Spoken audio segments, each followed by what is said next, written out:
Hello friends, welcome to BSc Guruji. गणित कक्षा 10वीं निर्देशांक ज्यामिति कोऑर्डिनेट ज्योमेट्री प्रश्नावली 7.2 एनसीईआरटी और सीबीएसई का सिलेबस। प्रश्न संख्या 2। बिंदुओं 4, -1 और -2, -3 को जोड़ने वाले रेखाखंड को समत्रिभाजित करने वाले बिंदुओं के निर्देशांक ज्ञात कीजिए। जैसा कि प्रश्न में कहा गया है, ये बिंदु ए के निर्देशांक है और बिंदु बी के निर्देशांक है। ये जो बिंदु ए बी को जोड़ने वाला जो रेखाखंड है को समत्रिभाजित का मतलब हुआ कि यहाँ पे दो बिंदु होंगे और ये मतलब ये तीनों बराबर बराबर हिस्से होंगे। ठीक है, अब इसका मतलब हुआ एक हिस्सा यहाँ पे होगा, दो हिस्से इधर होंगे, है ना। तो पहले सबसे पहले हम लोग बिंदु पी को ज्ञात कर लेंगे, उसके बाद यहाँ का बिंदु ज्ञात कर लेंगे, क्योंकि ये 2:1 आ जाएगा। पहले का अनुपात आएगा 1:2, क्योंकि ये एक हिस्सा है, इधर दो हिस्से बचेंगे।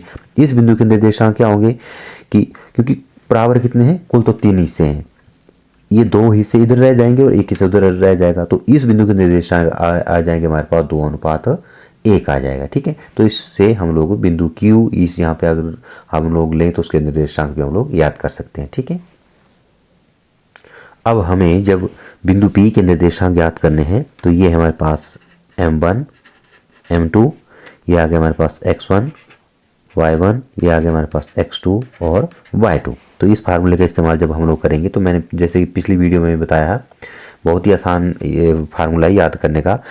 x के जब हम लोगों ने निर्देशांक याद करने हैं तो x बराबर mx प्लस mx ऐसे लिख लेंगे बटा m प्लस m लिख लेंगे और यहाँ पे लिख लेंगे 1 2 2 1 1 2। ठीक है, 12 21 और बटा 12। ठीक है, अब यहाँ पे हम लोग मान डालेंगे। एक तरीका और है कि इसकी जो है मल्टीप्लाई इधर जाके होगी और इसकी जो है मल्टीप्लाई होगी वो इधर जाके होगा। ठीक है ना।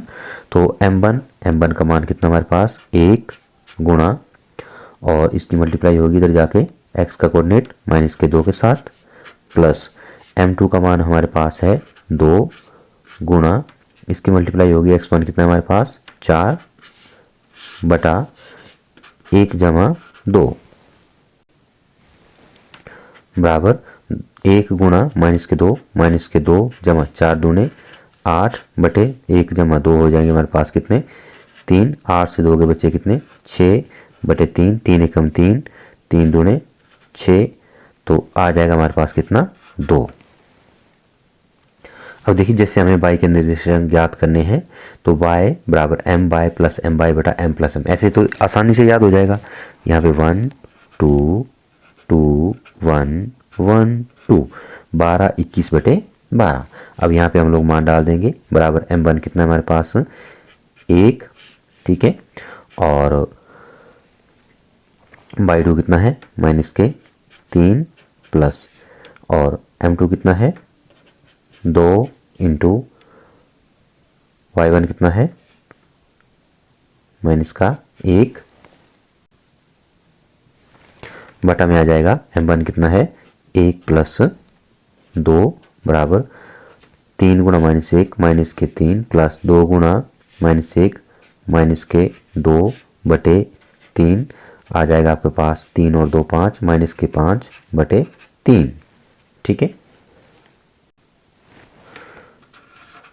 अतः बिंदु P के निर्देशांक आ जाएंगे हमारे पास बराबर x का मान आ गया हमारे पास कितना 2 और y का मान आ गया -5 बटे 3। ये आ गए बिंदु P के निर्देशांक। अब यहाँ पे हम लोग बिंदु Q के निर्देशांक याद करेंगे।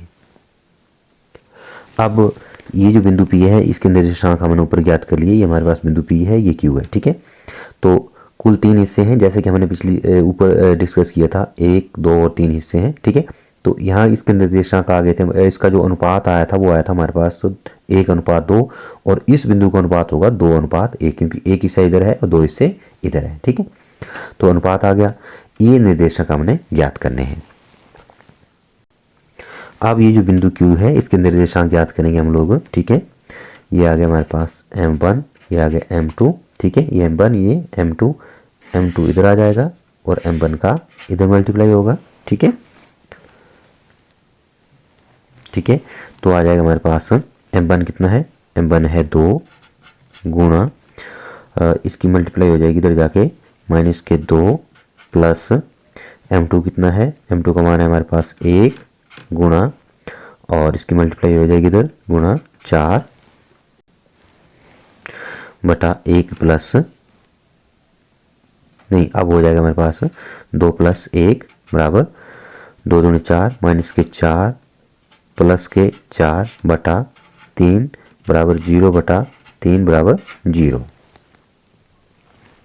और y के निर्देशांक वैसे ही m1 y2, देखो my प्लस my लिख लेंगे, m प्लस m लिख लेंगे, 1 2 2 1 12 21 और बटे 12 बराबर m1 का मान कितना हमारे पास 2 गुणा y2, ये है हमारे पास x1 y1, ठीक है, ये x2 y2, ठीक है। y2 का मान है हमारे पास माइनस के 3 प्लस m2 का मान है हमारे पास 1 इंटू y1 का मान है माइनस का 1 बटा 2 प्लस 1, ठीक है, बराबर आ जाएगा 3 दूने 6 माइनस के 6 प्लस का 1 माइनस का 1 माइनस का 1 बटा 3 बराबर माइनस के 7 बटा 3, ठीक है। अतः बिंदु Q के निर्देशांक कितने आ जाएगा, x का मान कितना है 0 माइनस के 7 बटा 3, ठीक है। तो P के निर्देशांक आ गए 2 माइनस 5 बटे 3, ये इसके निर्देशांक आ गए जो कि हमने ऊपर निकाला हुआ है। और बिंदु Q जो है इसके निर्देशांक आ गए हमारे पास 0 माइनस के 7 बटा 3। जैसे कि प्रश्न में कहा गया था, ये जो बिंदु हैं इन बिंदुओं को समत्रिभाजित करने वाले बिंदु के निर्देशांक हमने ज्ञात करने थे, वो हमने ज्ञात कर लिए। Thanks for watching. Please like, share and subscribe my YouTube channel BSc Guruji for latest update and latest video.